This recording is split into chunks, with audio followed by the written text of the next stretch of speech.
This is the Funk Trunk. My modular synth system lives inside this old Army footlocker. When I started looking at modular cases, trying to plan ahead for, playing out on location or at shows or whatever, and I'm looking at cases and they're like $1,000. I was like, dude, there's got to be like a DIY, less expensive way to do it. So, as you can tell, this is not skillful work. I took this old trunk or footlocker, and before I painted over the inside, there was an address that I looked up, and it's somewhere in Germany that was like written on the inside here. But I painted over that. No disrespect to its previous owner, but I feel like what I'm using it for is more respectful than it just sitting in a barn like it was before. I basically put these rails in here so I would have something to attach my eurorack stuff to. And then once this one was full, aka I ran out of juice for my power supply and I had to get another one, that's when I added this row down here by just making this kind of bootleg shelf. And there's room for, more rails to go in here. I could definitely fit at least one more row. I'm thinking eventually I'd like to have a 1 unit row here, maybe in between these two, and then probably another 3 unit row here and maybe another 1 unit row, but that's long-term thinking. In the meantime, having the shelf is pretty handy because I can fit my sequencer in here. I can fit my drum machine, and I can fit my sampler. So I've got my whole live setup in this box. Well, almost the whole live setup because the mixer doesn't fit in there, but the mixer has a nice little carrying case. But the original leather handles for this trunk disintegrated when the first time I took it out, actually. I shot a live set in the woods and in a factory, and as we were carrying this thing out into the woods, the old original leather handles on this just started falling apart. So I ended up just getting some new metal handles, and these are plenty secure. I've carried it plenty of times with this, and I think those are going to last a while. I mean, it's not light. It weighs a lot, but it is useful, and I can just carry my whole musical life with me in this trunk. Okay, so let's run through the modules that I have in here. I have a couple blanks and then just an empty space because I just ran out of electricity to power any more modules up here.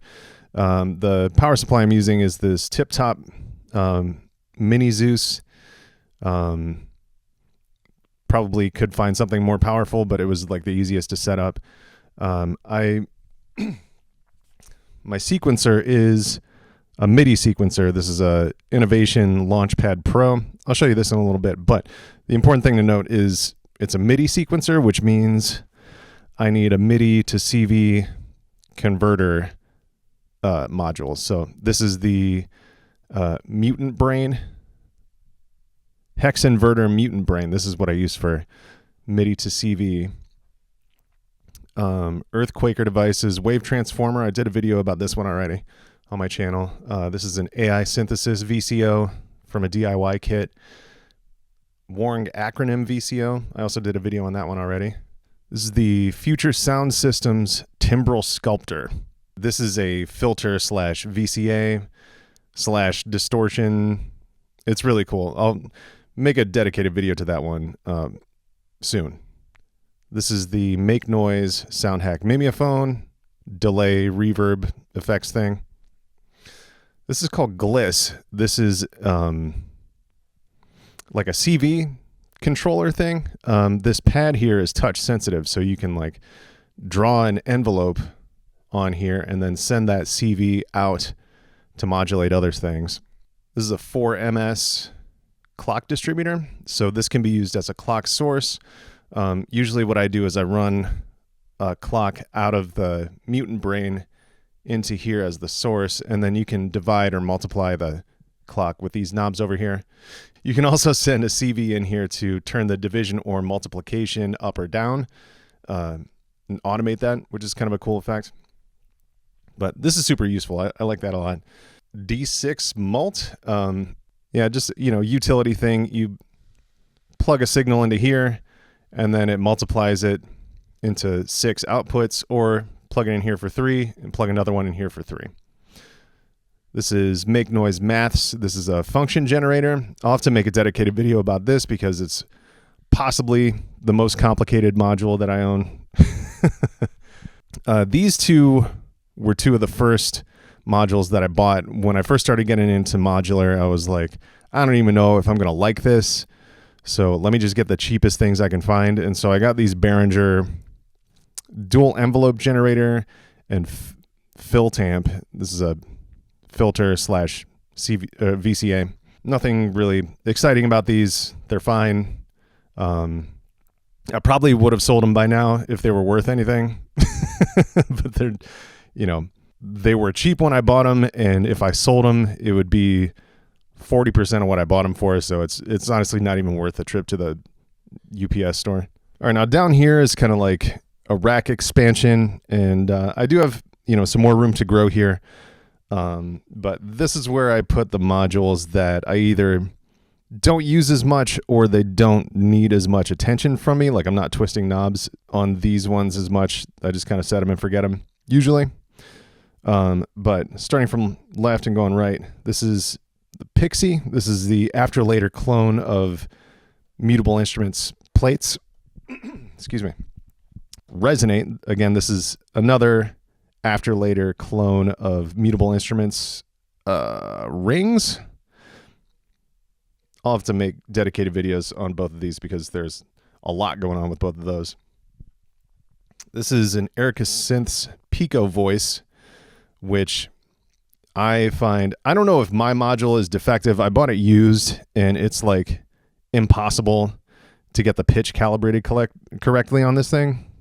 And I messaged the guy I bought it from, and he was like, I don't know, it seems fine to me. So I bought a few used things, this being one of them, before I decided I'm not buying any more used synth stuff because people are either dishonest or they're just too incompetent to know that their stuff doesn't work correctly. And trust lost, but it's fine. I basically just don't send it pitch.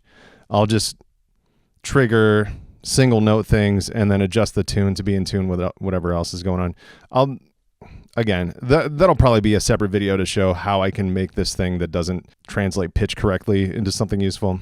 Make Noise Richter Wogglebug. This is a random CV generator. Very bizarre module. I'll make a video about this. Too much to get into for right now. Tesseract Low Coast. This is an MP3 player / radio. It looks like an old car radio. But you can stick a SD card in here to play MP3s off of, or you can just scan the radio and pick up some radio frequencies and it just sends the audio out. I like to tune this to like a dead radio channel and then just use it as sort of like white noise. Kind of cool. This is a 2 HP Turing machine. This is another random voltage generator. I have 3 modules from 2 HP, and the problem with these modules that are this skinny, with these 2 HP brand modules, the circuit boards on the back tend to come disconnected or loose, and luckily I have pretty easy access to them here, but if it gets loose, it can mess up the electrical stuff for your whole rack, and that's really annoying. So again, these are some modules that if they were worth anything, I probably would have sold them by now. But they're pretty cheap, and I may as well just leave them in there until I like literally run out of room and need to fit some other stuff in there. The other 2 HP module is this tune. So this is like, this generates random voltages, and then if I send those random voltages into here, it will fit them onto a musical scale. So it's 2 HP tune, and it's a pitch quantizer basically. This guy right here is the YYS Coffee.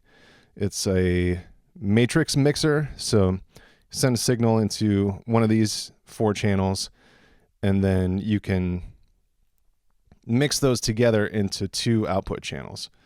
So, you could put 4 different synth voices into here and adjust the mix from channel 1 to channel 2 to make sort of like a stereo image.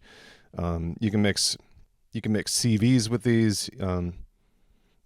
Just a general purpose mixer with 2 outputs. This is the cluster verb. I made a video for this one already. Really cool module from Manico Labs. This is a Dopefer external input envelope follower. I got this so that I could play guitar through my eurorack. And then this is just another power supply. So that's all the modules. And then what was hiding under the shelf, I use an SP404 MK2 sampler just for some extra, bells and whistles. Sometimes I use this as a drum machine. Like I'll load all the pads with basically like a drum kit and sequence that. This is a Drum Brute Impact from Arturia. This is an analog drum machine. These are not plugged in yet, obviously, but I'm just telling you what they are. This is really cool. This will warrant a dedicated video. This is a very cool drum machine. I love using this for performance because it's so easy to use that I don't even really need to program beats ahead of time. I can just do it on the fly while I'm making music and kind of improvise that. So this is a great drum machine. And then all of my synths get sequenced by this Launchpad Pro. I actually got this to be a controller for Ableton, and then realized that it also works as a standalone 4-channel MIDI sequencer, and it's dope. All right, so that's the general overview. Now I'm going to start plugging things in and see what happens.